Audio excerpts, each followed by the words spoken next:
Добро вечер и добре дојдовте во најновото издание на информативната емисија Отворено за. Оваа вечер мој ваш гостин е Бобан Нонковиќ, дописникот на МИА од Брисел. Добре дојдовте во Велес, добре дојдовте во студиото на К1 телевизија. Добре, најдо благодарам на поканата. Господине Нонковиќ, вие сте веќе 5 години во Брисел, 5 години ја информирате македонската јавност за она што се случува таму, се што е поврзано со настаните во Македонија. Меѓутоа, како Брисел гледа на македонското новинарство?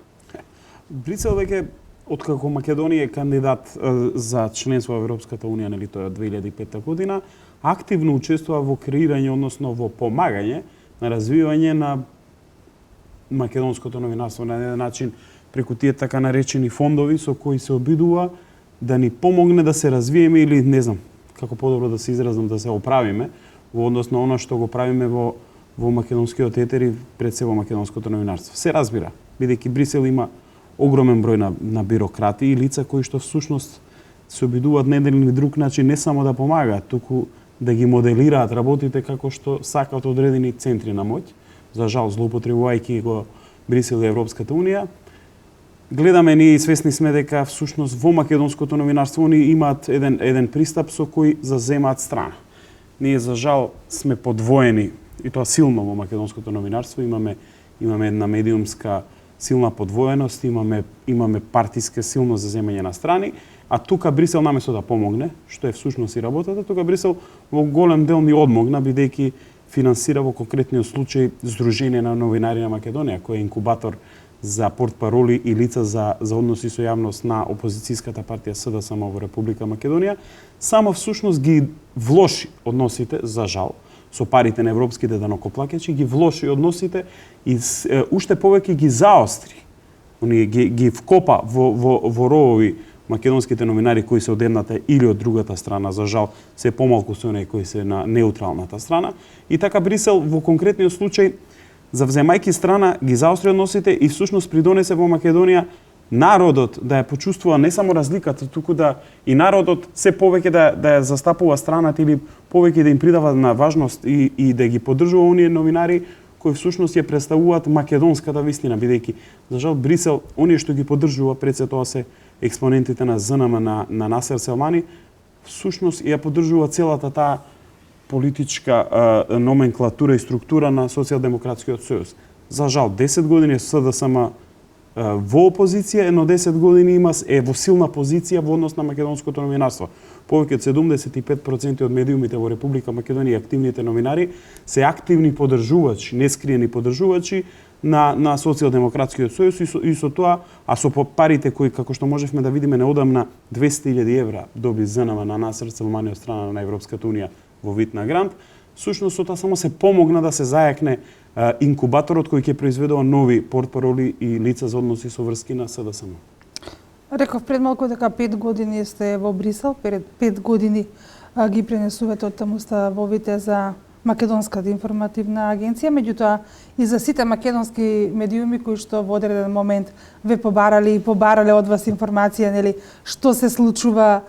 токму во Брисел, затоа што секој медиум реално и не може да испрати свој представник. На многумина им се допаѓа тоа што го работите, но пред да проговориме за оние на кои што не им се допаѓа, можам слободно да кажам дека вие ја сменивте перцепцијата на известување на оно што во Брисел се случува за Македонија. Па повторно, добро ви е прашањето, бидејќи се надоврзува на она што го прашавте како прво, а кое јас го одговорив, односно на мојот одговор, ние во конкретниот случај кога јас дојдов на 1 мај 2012 година во Брисел, ние имавме само еднострано пренесување на информациите од срцето на Европската унија, од престолнината на Европската унија и седиштето на Северноатлантската алијанса во Брисел, од каде што ние добивавме само строго селектирани информации кои се однесува само на критики кон една политичка структура или во тоа време кога дојдов јас, актуелната власт предводена од ВМРО ДПМН. Ние всушност имавме од Брисел представување на двајца од 751 евро пратеник на лица кои што всушност ја пренесуваат сета она вистина и сето она што Брисел го мисли и намерува да ни го направи или да ни го пренесе преку 20 евро пратеници, како што кажав од 751, тоа беа Шаци Маркакис и Јелко Кацин, на пример. Тоа се лицата со кои имав судир, кој како се сеќа во 2011 година септември, кога заедно со колешката Мирка Велиновска и колегата Миленко Неделковски буквално паднавме на една дебата каде што се сакаше да се пренесе едностран, се разбира, начин на како функционира македонското новинарство. Тоа е тема на овие први две прашања. И тогаш ние всушност и му паднавме и покажавме, се изреволтиравме таму, знаеме како заврши со наше буквално набркување, но за среќа после тоа па никогаш повеќе Европскиот парламент не направи такви дебати каде ќе повика само една страна, која ќе пренесе само една страна на вистината, едната паричка, едниот лик на паричката. Конкретно јас кога дојдов за известувач, јас видов дека всушност во Брисел има меѓу другото 28 колку што има и земји членки на Унијата еврокомесари, кои што се клучни кога станува збор пред се за земјите членки, но и за земјите кандидати за членство во Унијата, како што е Република Македонија. Понатаму има 751 европратеник, но не двајца кои што се маргинални. Има таму европратеници кои имаат голема тежина како поранешни премиери, министри за надворешни работи на земји членки на Унијата и земји кои што навистина тежат во кога станува збор за светската и пред се европската политика, и think tank-ови, односно невладини организации кои што се обидуваат да прават баланс. Бидејќи ние Брисел, она што се случува во Брисел, за жал, е само една поширока слика од она што се случува во Република Македонија. И таму има страни, и таму има левица, десница, и таму има огромен број на средства кои се вложуваат за да се оцрне една страна или друга и така натаму, но јас мојот пристап беше едноставен. Јас сакав да пробивам во сите пори, се надевам дека колку толку успеам во тоа во изминатите 4,5 години, да пренесам се она што го размислуваат, гледат, пренесуваат, анализираат, се она што го донесуваат како вид на заклучоци на реален начин, пренесено од главните актери од таму. Значи јас не гледав да селектирам, иако се разбира во македонското предсе новинарско општество ќе има едни што ќе велат дека си на една или друга страна, но јас од Брисел мојот пристап беше да се пренесе се она што на вистина се говори, се делува, се прави во вид на заклучок за Република Македонија. Се разбира и преку прашање да се обидам да им наметнам и теми кои што тие еднострано до тогаш ги разгледува, ги дебатира и за нив донесува едностранни заклучоци. Едноставно мојот пристап е таков, јас сум се разбира како новинар кој што скоро 17,5 години работам ова работа, секогаш сум се обидувал малце да провоцирам настани, бидејќи за жал ние имаме случај, имаме работа со една бирократија која се работи пред се за Брисел, бидејќи таму и покрај тоа што има повеќе од 7.000 вработени во европските институции, сепак има тешка бирократија која треба да се размрда малку. Јас се обидував да ја размрдам, се надевам дека до сега некако успеам тоа да го правам и се разбира секогаш кога известувам, се обидувам да фатам страна која пред се ќе представува македонската реалност и бриселската реалност кон македонските случувања, но на балансиран начин, значи не на едностран начин. Тешко ли беше или тешко ли е се уште да се доаѓа до тие информации, да се доаѓа до тие луѓе кои што се клучни? Како оди, на пример, како да се добие правата информација навремено, брзо, за да бидеш сепак прв тој кој што ќе пласира тука информацијата во Македонија? Па како што кажавте, јас сум председописник на Македонската информативна агенција и јас морам да продуцирам вести, но тоа не по секоја цена, него по цена на тоа колку реално се случуваат настани кои ја допират и се поврзани со Република Македонија. Бидејќи нас не е фокусот, јас сум и затоа испратен таму за се она што се однесува за Република Македонија да го известам. Таму имаме за среќа редовни прес брифинси во Европската комисија. Тоа е телото кое е неформална влада на Европската унија, каде има и еврокомесар за проширување во ликот на Јоханес Хан и неговата портпаролка Маја Коцјанчич предсе, со кој јас редовно предсе со Маја, но и со голем дел од кабинетот, па и лично некогаш со господинот Хан, комуницираме. И се обидувам постојано за секоја информација, за секој случување да ги информирам ако не се информирани од нивната канцеларија во Република Македонија и едноставно да изнудам или да се обидам да изнудам одговор и реакција за некоја тема која што ја допира Македонија е поврзана со Европската унија и Брисел, официјален Брисел. И токму низ тие такви контакти редовни дневни, но и редовни пресконференции кои ги имаат на пладне точно во 12 часот во Европската комисија, сите активности, дебати, парламентарни сесии во Европскиот парламент и се разбира самитите на Европскиот совет кои во последно време поради се поголемиот број на проблематични работи кои се случуваат во Европската унија се почести. Порано беа 2 во годината, сега се повеќе од 7. Значи буквално има настани, но се разбира за Република Македонија како земја која не е членка е на маргините. Посебно по сите случувања и клучното е нели последните години со мигрантите, Македонија е ставена на маргините, се по иницијатива на некои земји членки, дали е негативна или позитивна, се прават некогаш дебати. Јас се обидувам секогаш во вистинско време, на вистински начин, изнудувајќи, односно обидувајќи се да изнудам одговор, правилна реакција и така натаму, да известам за сето тоа. Има луѓе на кои што им се допаѓа ваквиот начин вашна работа, има луѓе на кои што не им се допаѓа. Минатата година имавте една неубава средба со Петрит Сарачини, кој што и физички ве нападна токму поради она што вие го работите во Брисел. Јас бев буквално нападнат со ладно оружје од страна на тој активист кој што е платен директно, тоа можеме да го видиме на сајтовите кои тој ги менаџира и преку кој настапува, интернет сајтови, он е директно платен од америчката амбасада и од Американската агенција за помош USAID. Се разбира тука и Сорос, Институтот за отворено општество, значи буквално јас бев нападнат од еден опозицијски активист, платен со пари меѓу другото и на земји членки на Европската унија и пред се на Американската администрација. Тоа јас намерно не го пријавив во полиција, бидејќи не сакав да и нанесам штета на високошколската установа каде што се случи тоа, бидејќи сум магистрант таму, но во секој случај тоа го покажа грдото лице на оние кои не можат со аргументот со силата на аргументот, туку со аргументот на сила да се обидат да наметнат својата вистина. Јас се разбира, како што кажавме на почетокот, подвоено е македонското предсе новинарско општество тука кое сите ние имаме на еден начин страни или сме ставени во некои купови, во некои тимови и така натаму, но во секој случај до тогаш, а ја и од тогаш никогаш не сум се ни помислил на некаков друг начин, освен преку силата на аргументот да дебатирам или да се обидам да ја представам онаа вистина која сметам дека е правилна. Тоа покажа дека оние кои немаат аргументи, а се повеќе ги има од таа страна, бидејќи тие се платени со силни пари на предсе од Американската амбасада и од некои други така наречени невладини организации, дека во недостиг на аргументи, во недостиг на квалитет и капацитет да се справуваат и да представуваат вистина, односно да се надпреваруваат преку вистински, преку силата на вистината, едноставно тоа го покажа на начин со напад врз мене со метална прачка. Се разбира, тоа не беше единствен случај, имаше серија напади физички пред се кон лица кои што едноставно не ги поддржаат тие така наречени шарени протести,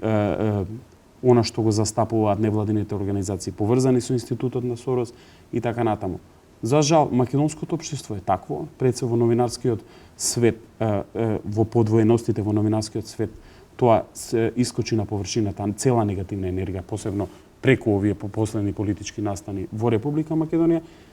Јас никогаш нема да се обидам ниту да помислам да го направам тоа на таков начин, но се разбира останува на другите на нивната свест и совест како со тоа ќе се носат понатаму во животот. Новинарството е интересна професија. Има многу предности, меѓутоа има и многу негативности. Но некогаш и безбедноста на новинарот е доведена во прашање. Се уште ни се свежи сеќавањата кога од Брисел известувавте за терористичките напади? Добро, не известував само од Брисел, известував и од Париз. Тоа се минатата година во јануари, тоа беше оној прв кој го стресе пред се модерниот свет напад врз редакцијата на неделникот Шарли во Париз. Понатаму се разбира, бидејќи само Брисел, тоа беа бриселските напади од страна на неколку терористи на две локации. Едноставно, кога ние за жал имаме еден проблем, тоа е адреналинот ни е превисок и се обидуваме низ такви работи воопште да не го приметиме моментот на опасност кој се случува во наша непосредна близина, например. Конкретно ги споменавте нападите во Брисел, тогаш имаше нападите се случија на аеродромот, националниот аеродром во Брисел за Вентем и на метростаницата Малбек, каде што јас всушност се симнувам секогаш кога одам во некоја од европските институции кои се наоѓаат таму, тоа е Европскиот совет, парламентот и Европската комисија. И едноставно во тој период после двата напади кои однесоа повеќе од 25 човечки животи, исто така имаше серија на некакви реакции. Ние никогаш не свативме, бидејќи белгиската полиција и не е толку транспарентна колку што мислиме и ние дека е, например, како што е нашата. Таму се сокрија многу работи, не дека имаше нови жртви, не едноставно имаше нови акции во целиот тој период. Околу една недела имаше сериозни акции кои што низ кои имаше престрелки некакви кои ние никош не ни кажа дали биле со размена на престрелки или едноставно полицијата делувала врз некакви објекти. Токму во тој случај кога известував од пред метростаницата Малбек, имаше всушност експлозија која што беше врз возило преку робот на полицијските специјални сили на белгиската полиција со цел да се неутрализира бомба во гепекот. Сега, нас не ни кажа дали наистина имаше бомба или тие преку бомба или контролирана експлозија се обидува да издействуваат. Едноставно, ама тоа беше еден од многуте такви случаи, значи кои се случува таа една недела од денот на нападите во европската престолнина. Се разбира во Париз, таму беше далеку поголема психозата, една воена психоза која владееше кога се случија нападите врз редакцијата Шарли Ебдо од двајцата браќа Куаши, нели, кога убија 10 наши колеги таму. Тогаш буквално француската армија за еден миг, за еден момент искочи со тешко вооружување на улиците, едноставно беа забележителни на секој 2 до 5 метри. И тогаш беа наелектризирани настаните воопшто, значи имаше напади од страна на цивили врз објекти на исламската верска заедница таму, бидејќи напаѓачите беа од таква конфесија. Исто така во Брисел имаше таква една наелектризирана потоа атмосфера кога станува збор за тие меѓурелигиски односи, бидејќи за жал овие напади кои се случуваат од лица кои што имаат, се разбира, сериозни психички проблеми, меѓу другото се поврзува нели со исламската држава на Сирија и Левант и сите оние радикални исламски елементи, за жал доби и верски предзнак и се наелектризира односите, се роди тензија меѓу лицата кои не се припадници, лицата кои се припадници на исламската верска заедница и исламската религија. И така и токму поради тоа имаше силен набој, силен емотивен набој, силен притисок кога станува збор на судир меѓу цивилизации, еден вид така наречен, бидејќи ако во метро се најдеа во тие моменти пред се во Париз кога бев, тоа е во јануари минатата година после Шарли Ебдо нападите, едноставно секој човек што со малку потемен тен на кожата ќе влезеше во метро, сите останати се возбудуваат. Тоа се разбира ги наруши сите концепти кои дотогаш ги промовираше Европската унија како унија за соживот и соработка, тука паднаа во вода. За жал, и денеска после овие напади има реперкусии, бидејќи веќе нема таква доверба. Едноставно се подвојуваат, се групираат религиските групи, што е страшно за една Европа која што е толерантна, кога станува збор за вакви работи. Се разбира, се извинувам, јас не се плашам, едноставно таков ми е пристапот и не ги приметувам таквите работи кога околу мене се случуваат некакви други настани, кога јас известувам и се разбира, се обидувам професионално да известувам. Во Македонија веќе скоро 2 години имаме политичка криза. И сега, она што сите ние го знаеме дека Брисел се заложува нели да се разреши таа политичка криза. Меѓутоа мене ме интересира, Брисел има свои луѓе во Македонија, свои представници, но дали можеби ве контактираат официјалните служби во Брисел вас, дали ве прашуваат што се случува во Македонија, дали можеби некогаш побарали ваше мислење за одреден настан, за одредена ситуација? Во Брисел одблиску ги следи настаните. Има канцеларија во Скопје која предводеше до пред некој време Аиво Раф, амбасадорот, и каде што има повеќе од, колку што знаме, 37 вработени лица кои што се занимаваат одблиску со сите настани во Република Македонија, ги следат и известуваат за нив, информираат. Се разбира преку канцеларијата на Еврокомесарот за преговори за проширување Хан, исто така има неколку лица кои што се директно со задача да ги следат настаните во Република Македонија. И има многу така наречени think tankoви таму кои што помагаат на еден или друг начин на официјален Брисел за да се разјаснат работите, за подобро да ги информираат што се случува, да истражуваат на терен и така натаму. Јас сум веќе 4,5 години таму, скоро 5 години, значи се разбира дека имам своји односи пријателски, професионални со голем дел од сите ликови, меѓу другото кои ги видовме пред се со европратениците на пример, кои што беа првите кои посредуваа за решавање на политичката криза во Македонија, со кои се разбира разменуваме мислење, ме прашуваат, се обидуваат да ја доловат правата вистина. За жал, кога станува збор за реакцијата на Брисел во однос на македонската политичка криза, там имавме така наречени два табори. Едниот беше на комесарот Хан, кој се обидуваше на најпрофесионален, објективен и непристрасен начин да делува во разрешувањето на политичката криза, и кабинетот на високата представничка за политичка за политика и безбедност на Европската унија Федерика Могерини, кој имаше еден далеку попристрасен, би рекол, пристап во однос на македонската политичка криза, бидејќи меѓу другото таа силно партиски настапи, бидејќи таа доаѓа од италијанската социјалдемократска партија и таа преку своите советници, пред се таа има советник за Западниот Балкан во гркињата Ана Визироглу, например, кое што малце симптоматично како може лик од кој доаѓа од таква земја која има неколку проблеми со неколку соседи, таа е одговорна за тој дел. Едноставно Хан и Могерини има поинаков пристап. Хан во последно време, после Пржинскиот договор лани во јуни и јули, нели беше во два дела тој договор,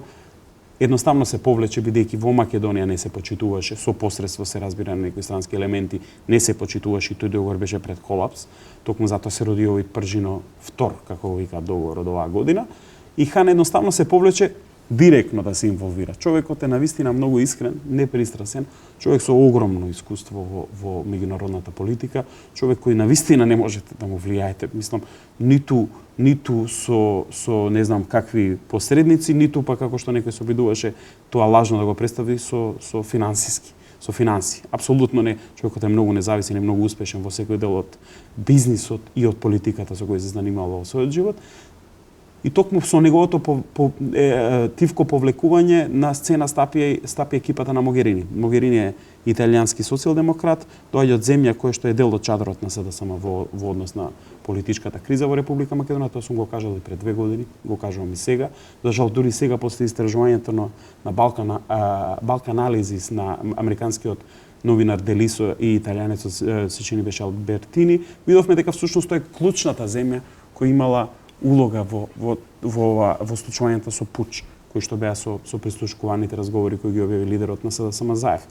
И токму тој пристап на Могерини беше пристрасен и само внесе поголеми проблеми. Значи, наместо да се решава, се создаде јазол во политичката криза кој тешко можеше да се отплетка. Токму затоа јас сметам дека Брисел и покрај тоа што се обидува некојаш и навистина реално да влие, има проблеми и внатрешни преку тие политички струи, едноставно не може докрај да биде непристрасен, реален, објективен и да може да придонесе за решавање на политичката криза. Мене се разбира дека често, како што кажав на почетокот на овој одговор, ме контактираат, едноставно се обидуваат некогаш да одвнатре да добијат информации кои јас некогаш ги имам, се разбира. И јас секогаш им велам, најдобро е вие да ги погледнете вестите на неколку телевизии, но и да поразговарате со лидерите, но и да поразговарате со обичниот народ преку своите представници доле во Европската унија, бидејќи за жал народот во целиот овој период беше оставен на страна, а народот е најдобриот суд на сите настани, бидејќи политичарите ја создадоа кризата, но само народот може да ја реши. И јас неколку од тие високи представници ме послуша, имаше тука неколку посети од нив и тие навистина беа благодарни за тој совет, бидејќи ми кажа дека навистина од народот ги добиле најдобрите одговори и преку таа сондажа на народното мислење успеале да дојдат до модел како да влијат за да се реши политичката криза. Се надевам дека овој договор на крај ќе донесе некакво решение.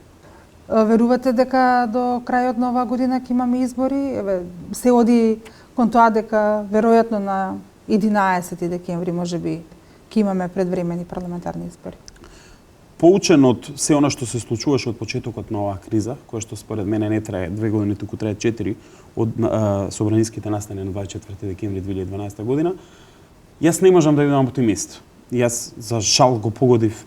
уште одамна дека нема да има ниту во април, ниту во јуни оваа година избори, иако сите ни гарантираа дека се бетон. За жал не се случија, така и сега не ми дава надеж дека она што го гледаме постојаните тие избегнувања од страна на некои политички субјекти да се соочат со вистината и да му се понудат на народот како опција па да видат што ќе каже тој. Јас лично не сум убеден дека се уште има волја. Тоа е прецеки опозицијската СДСМ да му се понуди на народот и да слушне што има народот да каже после сите овие случувања. Се разбира, народот е последниот суд, ние сме демократска држава, ние сме република, имаме парламентарно уредување, едноставно тука е народот тој кој одлучува и тој не му треба му се дозволи да го каже своето. Моите надежи сепак се дека по оние разговори што ги имав со дел од високите представници на унијата, дека сега навистина е направен еден голем притисок пред се за прв пат и врз опозицијската СДСМ после долго малтретирање пред се на македонскиот народ и граѓаните на Република Македонија да се дозволат да се согласат да одат на избори и да се соочат со судот на народот. Но јас мислам дека повторно ќе се оди на варијанта на кризирање преку различни елементи кои во меѓувреме се создадоа, а со цел повторно да се создаваат мини кризи или малку поголеми кризи со кои дали ќе се одложуваат избори или ќе се притиска народ, ќе се тортурира народното мислење, едноставно ќе се врши огромен притисок, а тоа во конкретниот случај според мене ќе биде специјалното јавно обвинителство. Ние видовме откако 6 месеци буквално ги снема од сцената, ние ги гледаме повторно активирани буквално во шеста брзина, токму кога се очекува дека ќе има конечна потврда за одржување на избори, нели? Се спомнува нова датум од 11 декември. Токму затоа јас имам мислење дека пред се сметам дека тешко дека ќе има избори, бидејќи ќе се прават начини како да се избегнат повторно, но од друга страна ако има тоа ќе бидеме сведоци ние на една силна кампања која ќе спроведува така нареченото обвинителство специјално на Катица Јанева, кој ќе гледаме продуцира пред се афери, не случаи, бидејќи гледаме како завршуваат сите случаи на тоа специјално обвинителство и токму преку специјалното обвинителство ја очекувам да се прават последните обиди да се влие врз официјалното мислење на народот и да се влие на нивната одлука со измислување на афери со кои таргет ќе бидат пред се представниците на денешната власт и раководните лица на најголемата политичка партија ВМРО-ДПМН. Последните анкети кои што се направени од релевантни агенции за истражување покажуваат дека специјалното јавно обвинителство нема голема доверба кај македонскиот народ. Народот не верува на тоа што тие го работат. Сега, нели не е наше да цениме дали е исправно или не е исправно, меѓутоа анкетите се тие кои што ги покажуваат овие резултати. Специјалното обвинителство е создадено по иницијатива на меѓународните фактори, пред се на американската амбасада во Република Македонија, а истото беше понудено намаса кога беше прв пржински договор минатата година. Специјалното обвинителство е всушност најсилниот политички партнер на опозицијската СДСМ, кој според надежите на Зоран Заев, кој предводи таа политичка опција во Македонија, ќе обезбеди најголем број гласови. За жал, наместо разрешница на скандалот со прислушкувањето, ние од специјалното обвинителство добивме уште поголемо заплеткување со тие така наречени разговори, бидејќи првото нешто што требаше СЈО на Катица Јанева да го направи, требаше да му покаже и докаже на македонскиот народ кој прислушкувал во Република Македонија. Наместо се докаже кој прислушкувал и дали се пред се релевантни, монтирали или не тие така наречени бомби или прислушкувани разговори, со цел од тогаш потоа да се земе дали се релевантни, па да се истражува по дадените таму случаи кои што се разговарали или не, ние имаме директно прескокнување на сето ова и директно истражување на настани кои произлегуваат од тие разговори. И сега е навистина смешно, ние врз нешто што како официјално не е релевантен доказ, бидејќи прво не е ниту докажано од каде произлегуваат, наместо и тоа требаше да биде првата задача со која СЈО ќе ги останеше сите сомнежи понатаму врз основа кога ќе истражуваше за сите случаи што ќе произлезе они ги прескокна сето тоа, влегаат директно во истражување и во докажување и покажување на вина пред и воопшто да се поднесе обвинение или откако ќе се креираше обвинение, директно пресуда даваа представниците на СЈО во ликовите на Фетај, Ристовска и Катица Јанева и за жал ги изгубија довербата на народот. Бидејќи народот прво очекуваше да се докаже кој слушал, макар тоа дали било тоа опозиција, дали странски елементи, дали власт, било кој, да му се покажеше на народот кој прислушкувал, да се докажеше дали се тие реални, монтирани, сечени, лепени или не, од тој момент ако се кренеше после утврдувањето на таа вистина во истражување на настаните и случаите кои произлегуваат од тие разговори, СЈО во Република Македонија гарантирам дека ќе имаше поддршка како што има специјалното обвинителство во Црна Гора, каде што има повеќе од 90% поддршка. Таму специјалниот обвинител кој произлезе од слични вакви настани и таму имаме широка коалиција пред изборите во октомври кои мислам дека ќе се случат, таму пред се истражуваше како се дошло до некои настани, а потоа ги истражуваше конкретни случаи. Ке нас обратно го направи сето тоа, бидејќи сметаа дека на 24 април, па потоа на 5 јуни ќе има избори, па да му обезбедат некаква поддршка на СДСМ преку клеветење и пред се поднесување на некакви смешни обвиненија кон лица од раководството на најголемата политичка партија ВМРО-ДПМН и се разбира тоа очекувам и сега да го продолжат како што кажа во шеста брзина. Очигледно дека има некаков притисок конечно да дојде разрешница тука, иако и за тоа се сомнам, за жал искуството не ни го гарантира се тоа, но мислам дека СЈО повторно обратно од позади почнува, а не од напред. Значи едноставно многу погрешно ги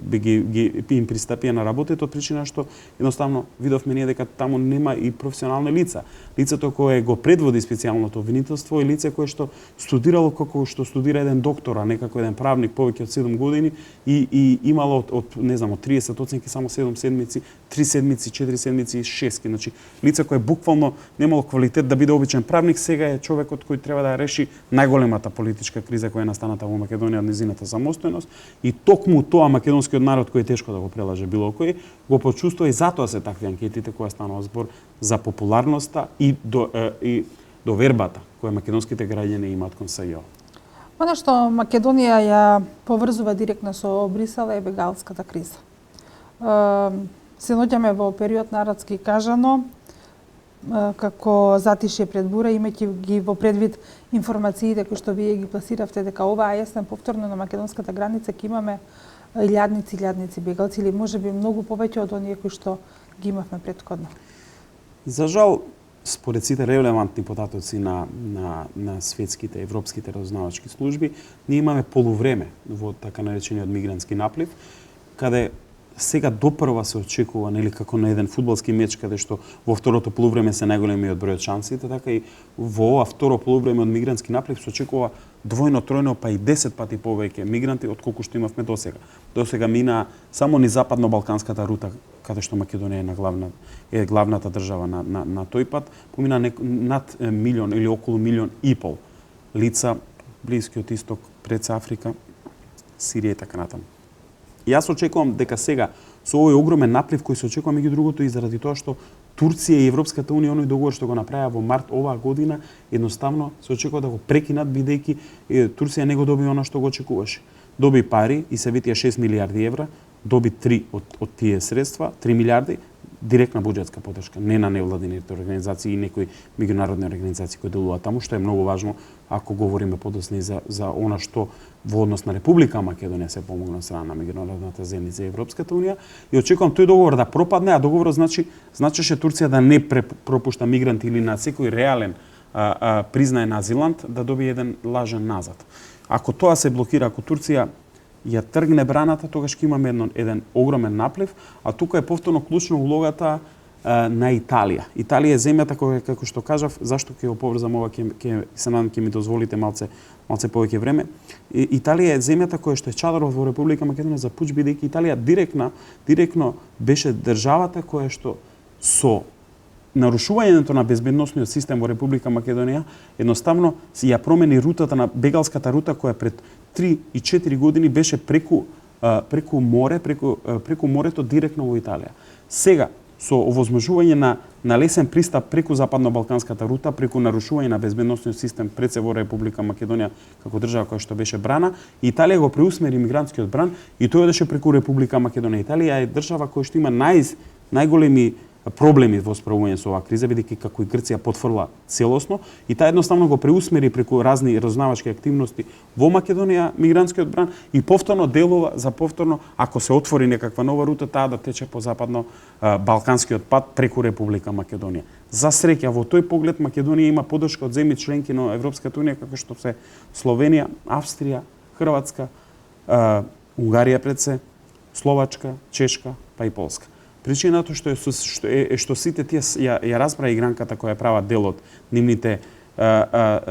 земји, сестрински земји во рамки на Унијата, дека сушност се пренасочуваат мигрантите намерно преку оваа рута за да се загрози безбедноста на граѓаните на нивните држави, таму да се втурат тие мигранти. Се разбира, крајната цел е Германија, но патувањето низ земјите создава безбедносни проблеми пред се економски ризици, бидејќи се има и напади, има ограбување и така натаму. Токму затоа јас во однос на мигрантите сега очекувам поголемите играчи на терен да одиграат некоја друга игра, бидејќи гледаме и геостратешки и геополитички промени, бидејќи Турција повторно се врати во руски преградки или така наречено ново пријателство меѓу Русија, меѓу Анкара и Москва, и тука таа нивна соработка може повторно да влие во однос на мигрантите. На турско тло само во моментов има 3 милиони бегалци. Допарва околу 30 милиони според разузнавачките податоци на релевантните меѓународни структури, 30 милиони лица ќе тргнуваат и повторно преку Турција ќе се обидат да пристигнат на европскиот континент. Сето тоа ќе предизвика нови безбедносни кризи и проблеми, а ќе влие и врз Република Македонија, бидејќи Македонија во моментов е, како што тоа мојата колешка Мирка Велиновска добро кажува, термопилски теснец. Тука македонците се спартанци кои ја бранат Европа од мигрантскиот наплив. Колку ќе издржиме, зависи од тоа колку внатрешно ќе не разделуваат, ќе го разнебитуваат македонскиот безбедносен систем и колку од овие земји кои реално ни помагаат, ќе ни помагаат. Ние за среќа имаме, јас имав можност бидејќи бев на одмор во Дојран, гледав таму на Гевгелија, на границата со Грција, унгарски полицајци, словачки полицајци, значи буквално припадници на безбедносни сили од Европската унија кои ни помагаат, им помагаат на нашите безбедносни сили и се надевам и Бога молам дека ќе продолжат да го прават тоа во уште поголем број, бидејќи од септември според најавите Турција, ако го раскине договорот со Унијата, бидејќи нема да добие безвизен режим за своите граѓани, тогаш ќе имаме нов наплив, сериозен. Македонија, справувајќи се со бегалската криза, во многу и помага на Европската унија. Меѓутоа, кога станува збор за она финансиска поддршка која што треба државава да ја добие од Европската унија, чинам дека не сме тука некако рамноправни во целиот овој случај. Во конкретниот случај, председателот на Република Македонија Иванов одигра, би рекол, херојска улога со тоа што ги разнебили ти и ја разобличи таа хипокризија, тоа дволично со страна на Европската унија кога станува збор за помошта во однос на мигрантската криза. Тоа го гледаме меѓу другото и со помошта за последната поплава што имавме во делот Република Македонија во Скопскиот регион, но во однос на мигрантската криза официјално според бројките на Европската унија на Македонија се доделени 52 милиони евра. Од тие 52 милиони евра, всушност, во буџетот на Република Македонија, кој е оштетен за повеќе од чинам 70 милиони евра, токму поради исправување со мигрантската криза, влегле само 100 или 150.000 евра. Сето останато е влезено во буџетите, односно директна поддршка се на невладините организации кои се справуваат со овој проблем. А најголем дел од тие невладини организации се всушност фондациите кои тесно или отворено соработуваат со Сорос фондацијата, која во исто време работи на разнебитување на безбедносниот систем преку поддршка на така наречените револуции на изградовите во Република Македонија и преку ни организации кои што се обидуваат да влијаат на македонското мислење. Видовме всушност и отворена поддршка и за отворен прием или отворени граници со цел да се примаат мигранти во најголем број. За жал Македонија со 2 милиони жители тоа не може да го издржи. Споменавте дека многу голем дел од парите кои што всушност требаше да се влеат во буџетот на Република Македонија, затоа што од буџетот се трошат пари за зачувување на границата и за задоволување на минималните потреби на бегалците кои што ќе влезат во Република Македонија, завршија во невладините организации. Ако ми дозволите, во тој контекст само да додам, токму преговорите Турција и Европска унија запна пред оној конечен договор за мигрантите за средствата. И тоа не во колкав износ ќе бидат, него каде ќе се слеат. Бидејќи турците инсистираат тоа да биде во буџетот, бидејќи од буџетот издвојуваат средства за помош и издржување на оние 3 милиони мигранти што ги имаат на својата територија, а Европската унија инсистираше тоа да бидат невладините организации кои се справуваат со мигранти. И тука беше судирот кој на крај дојде до некакво решение, 3 милиарди додат во директна буџетска поддршка, а 3 милиарди за невладините организации. И за жал се уште најголемиот дел од тие пари кои што не се целосно дадени за помош на Турција, се уште во голем дел се за невладините организации. Тоа е дволичност. Август месец е месец кога Бобан Нонковиќ наместо во Брисел е во родната Македонија. Често доаѓате во Македонија, меѓутоа секое ново доаѓање е ново доживување, како што велат. Како ја видовте овој пат државата? За жал, се повеќе и повеќе со оваа политичка криза се измачува народот и е окупиран сега политички. За жал, се чувствува таа една напнатост, но од друга страна ние знаеме како да живееме. За жал, македонскиот народ бил 5 векови под турско робство, под српско робство, бил голем број години, едноставно знае како да ги живее сите моменти и колку и да има некаков политички притисок и набој, за среќа се уште луѓето знаат да живеат. И јас имав можност за прв пат сега да прошетам голем дел од онаа Македонија која не сум ја запознал, на пример, и видов многу убави предели, Мариовскиот крај, кој намерно отидов да го видам за да видам што можеме да изгубиме доколку ни населат таму мигранти. Значи ги гледав од неколку многу други градови кај што шетав, едноставно сретнав луѓе кои што се цврсти во својата определба да не дозволат да бидат, иако се обременети политички, да не бидат совладани, измалтретирани до крај од страна на политичките структури и од страна на политиката. И едноставно македонците знаат да бидат среќни, знаат да живеат и тоа ме радува. Затоа ја овде секогаш кога имам одмор, никогаш не одам на некое друго место, туку си доаѓам само во Македонија. Колку убавината на Македонија успеваш да им ги представиш на твоите пријатели во Брисел, па може би и тие да дојдат тука да ги видат и да уживаат? Доволен ќе биде податокот да ви кажам дека токму ова лето имав неколку колеги кои што има повеќе од 2000 дописници во Брисел од различни страни на светот, кои после сите мои тортури што сум ги правил со раскажување за македонските убавини, покажување на компјутер, преку слики, колку е убава Македонија, неколку од нив веќе летуваат тука. Голем дел од нив дојдоа за шал преку мигрантската криза и ја запознај добро Македонија, едноставно сите сум успеал на многу голем дел од нив да ги натерам да размислуваат за Македонија. Меѓу другото, на пример, она што ме радува е на голем дел од колегите сум успеал преку постојано повторување да им го наметнам нашето уставно име да го употребуваат, голем дел од нив не го употребуваа. А сега неколку големи телевизиски претставници од големи држави веќе тоа го прават токму преку тие мои постојани позитивни тортури за тоа колку Македонија е стара, колку е голема во срцето, колку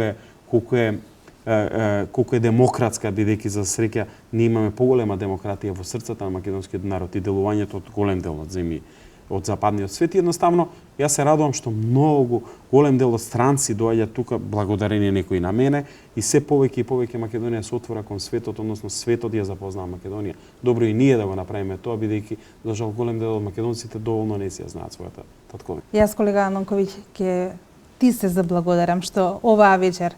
одвои време и беше наш гостин, а преку нас и на нашите гледачи. Се надевам дека од 1 септември, кога одново почнувате на работното место во Брисел, ќе имаме добри вести за Македонија и ќе ни принесувате правата вистина за оне што Брисел мисли за нас,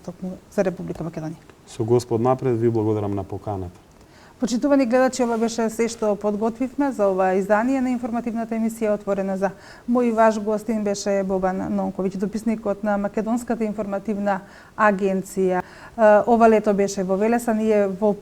скоро последната недела од неговиот престој успеавме да го донесеме во ова студио. Благодарам за вниманието. Останете и понатаму со нашата програма, гледајте ни во реприза, а за 7 дена од ова студио најавувам нов гост.